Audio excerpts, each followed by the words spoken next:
Oke, yang pertama kita akan melihat atau mendengarkan bersama mengenai visi dan misi sekolah.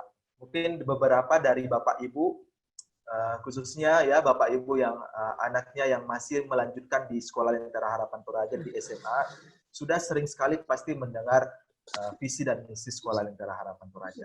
Dan Bapak Ibu yang baru bergabung di SMA, anaknya yang baru join di Sekolah Lentera Harapan Toraja di SMA, di sini saya akan paparkan seperti apa visi misi dari Sekolah Lentera Harapan itu. Ya. Karena bagaimanapun sekolah harus didukung oleh visi dan misi yang jelas, karena disitulah dasar kemana pendidikan akan kita bawa. Dasar atau fondasinya kemana pendidikan itu diajarkan kepada anak didik Bapak Ibu, ya, anak-anak Bapak Ibu semua. Sehingga kami terus menerus tiap tahun atau tiap pertemuan orang tua terus menggaungkan yang namanya visi dan misi. Sehingga kita punya satu pemahaman yang sama, satu dasar yang sama, satu arah yang sama, bagaimana proses mendidik anak-anak kita biar mereka terus bertumbuh di dalam pengenalan akan Tuhan dan terus bertumbuh di dalam pengetahuan mereka yang benar. Oke, visi Sekolah Lentera Harapan Toraja atau visi Sekolah Lentera Harapan secara umum dimanapun itu, karena kita Sekolah Lentera Harapan Toraja, Sekolah Lentera Harapan ini ada sekitar 27 sekolah SLH yang berdiri dari Sabang sampai Merauke. Dan ini memiliki visi dan misi yang sama, ya. Jadi ketika Bapak Ibu anaknya sekolah di Lentera Harapan Toraja, tiba-tiba Bapak Ibu dipindahkan tugas karena ini ada kejadian juga beberapa tahun kemarin. Dipindahkan tugas ke Jakarta. Lalu Bapak Ibu menemukan ada sekolah Lentera Harapan di sana.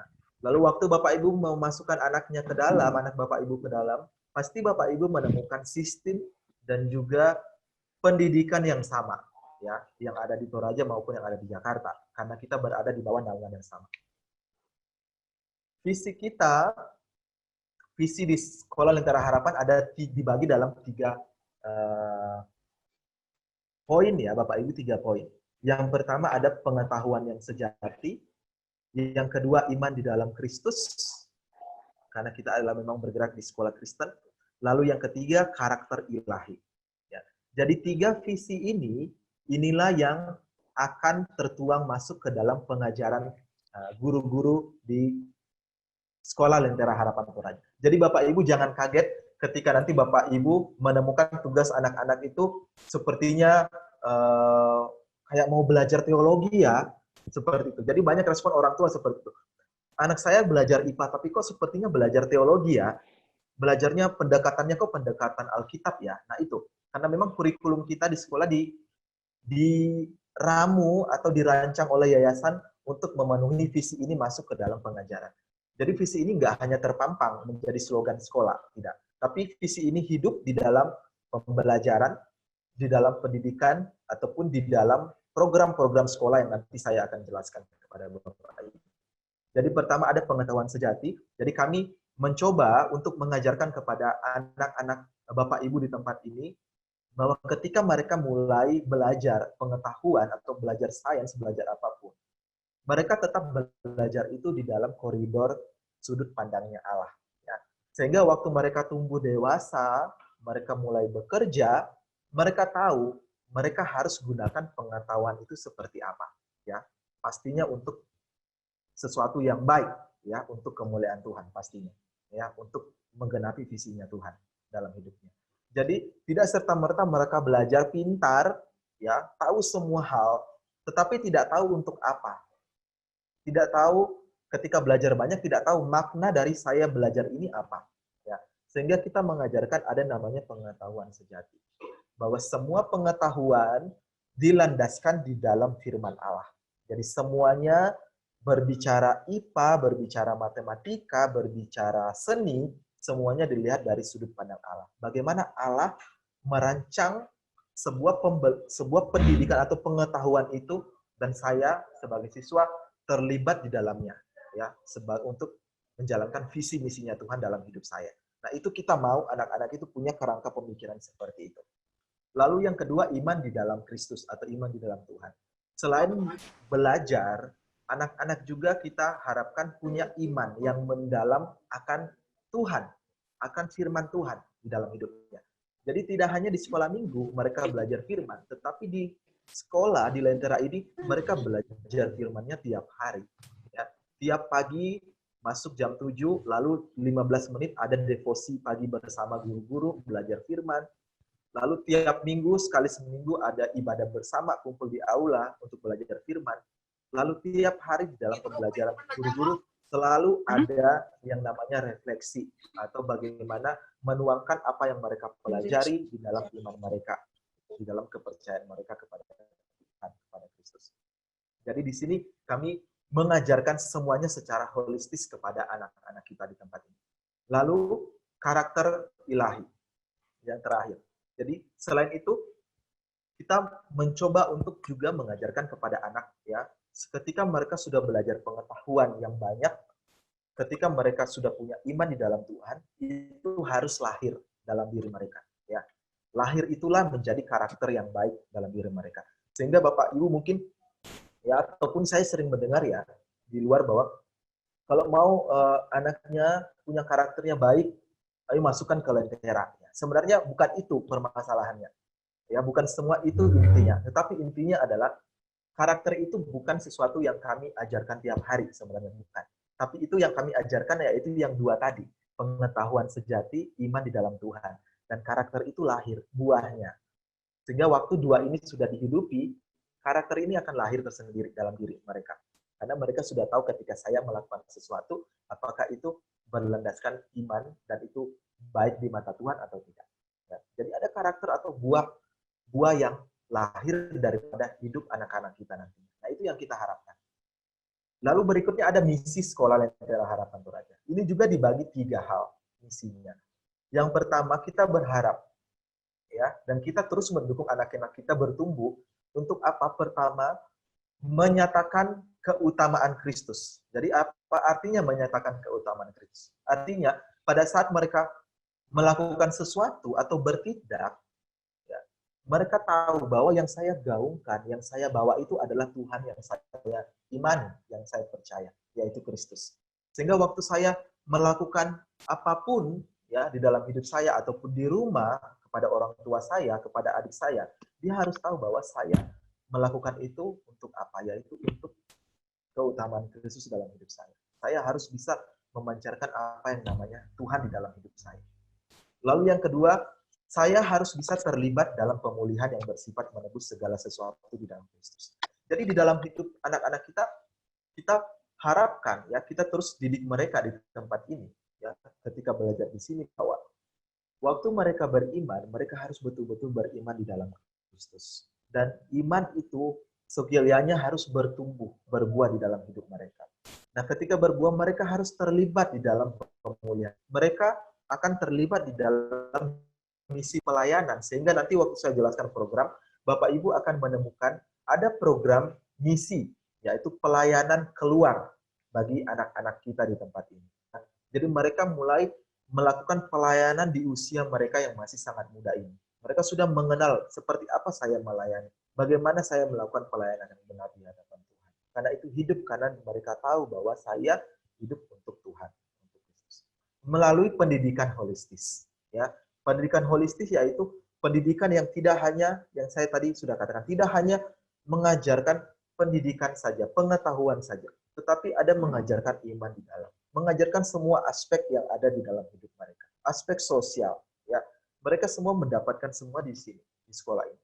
Sehingga hidup mereka tahu bahwa bagaimana saya bersosialisasi, bagaimana saya mengenal siapa yang saya percaya, bagaimana saya mengenal atau mendalami pengetahuan yang saya diberikan, dan semuanya lingkupnya ada di dalam Kristus, ya, di dalam pengenalan mereka akan Kristus. Sehingga melalui pendidikan holistis yang betul-betul menyeluruh ini, anak-anak terbentuk, tidak hanya dari sisi kognitif, tidak hanya dari sisi psikomotor, tidak hanya dari sisi afektifnya, tapi juga dari sisi spiritual mereka.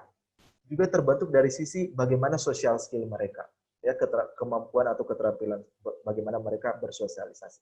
Lalu tidak hanya itu, mereka juga terlibat di dalam misi pelayanan. Tidak hanya itu, mereka juga terlibat di dalam bagaimana melakukan sesuatu di dalam hidupnya, tidak hanya di sekolah, tapi pun di luar sekolah, itu memancarkan apa yang namanya keterlibatannya di dalam memuliakan Tuhan di dalam hidup. Jadi semuanya ini harus terpancar di dalam hidup anak-anak kita.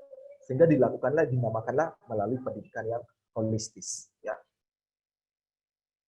Nah, untuk tahun ini, setiap tahunnya, sekolah kita itu memiliki tema sekolah.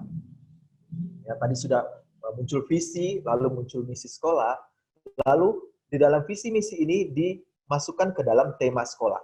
Ya, tema sekolah kita selalu berbeda tiap tahun. Jadi kita mengikuti ada siklus di dalam yayasan. Kita mengikuti tahun ini kita siklus ketiga, ya, diambil daripada visi yang tadi, visi yang ketiga tadi, diturunkan, dijabarkan tema sekolah kita yaitu Desiring You. Jadi Bapak Ibu nanti waktu anak-anak belajar, mungkin Bapak Ibu nanti akan sering mendengar kata atau lagu. Jadi kita tiap tahun itu ada lagu tersendiri, lagu tema sekolah. Lalu ada juga logo sendiri, logo tema sekolah. Nah, Desiring You. Tahun ini kita bergerak di dalam Tuhan, Desiring You, yaitu merindukan Engkau, merindukan Tuhan. Nah, ini logonya, ya. Logo sekolah ini dipakai oleh Sekolah Dian Harapan, Sekolah Lentera Harapan. Ya, jadi Bapak Ibu kemanapun di bawah naungan Pendidikan Pelita Harapan, Bapak Ibu akan menemukan logo ini. Ya, logo ini akan kita pakai bersama di bawah sekolah yayasan untuk terus kita gaungkan bahwa tahun ini kita akan menghidupi sebuah tema, yaitu tema Desiring You, yaitu merindukan Tuhan, merindukan Kristus di dalam hidup saya.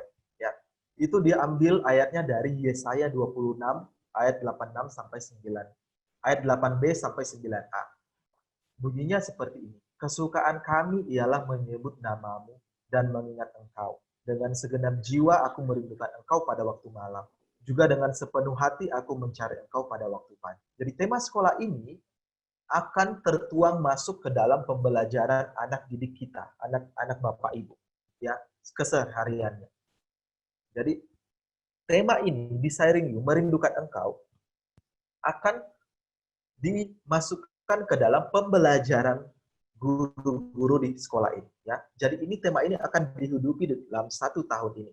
Sehingga dalam 1 tahun ini, pada saat nanti akhir, ya, di pelajaran terakhir di semester 2 nanti di akhir tahun ajaran, anak-anak akan menemukan sebuah makna yang mendalam. Kenapa saya harus merindukan Tuhan selama 1 tahun ini dalam hidup saya, di dalam pembelajaran saya, dalam pendidikan saya di Sekolah Lentera Harapan Pelajar. Ya, jadi ini akan menjadi sebuah makna yang mendalam di dalam diri anak-anak kita semua.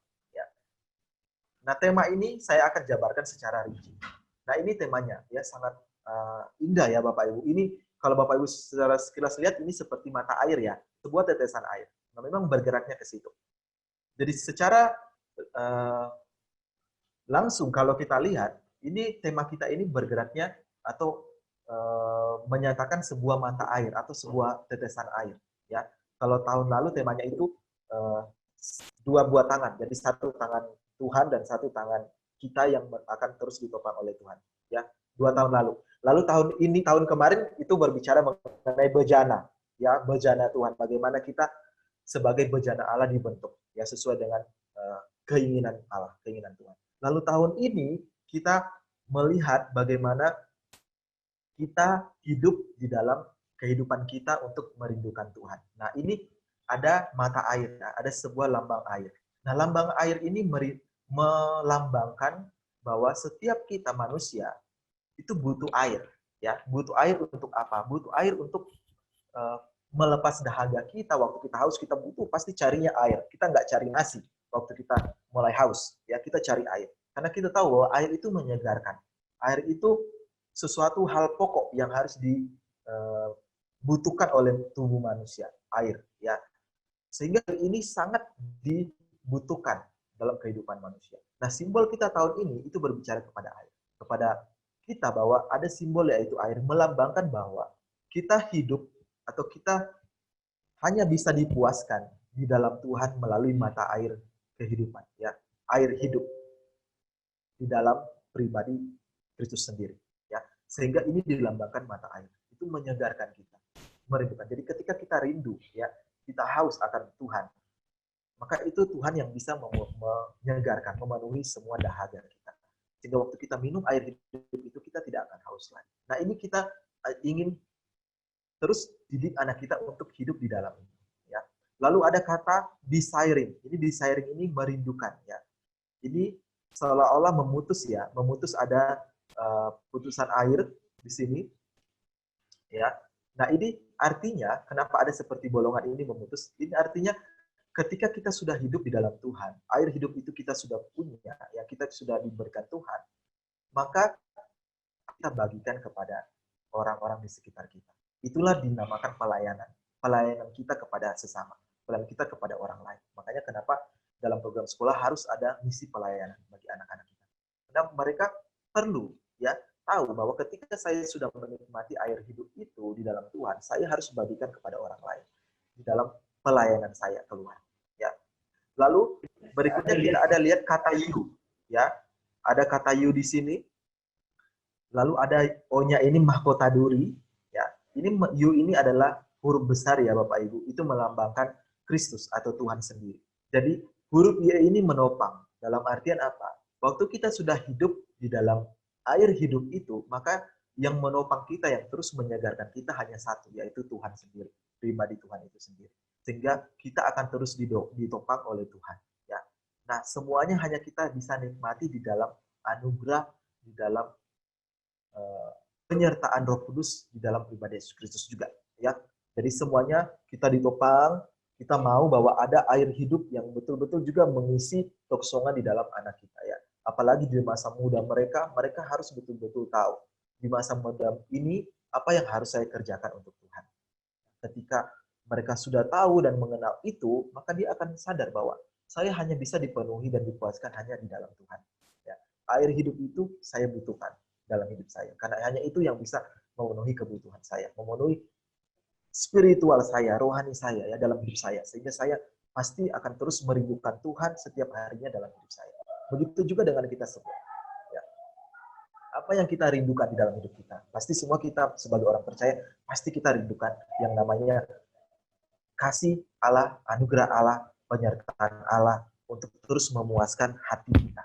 Ya, sehingga itu juga kita mau bahwa apa yang kita rasakan, yang kita sudah kenal Tuhan berpuluh-puluh tahun, itu juga kita mau anak-anak kita juga kenal siapa yang Tuhan mereka, hidupi Tuhan mereka dalam diri mereka, sehingga bisa menjadi pribadi yang betul-betul Tuhan pakai di dalam masa muda mereka. Ya, sehingga ini adalah tema di mana 1 tahun ini akan kita hidupi bersama, ya, di dalam hidup kita ataupun di dalam hidup anak-anak kita nanti.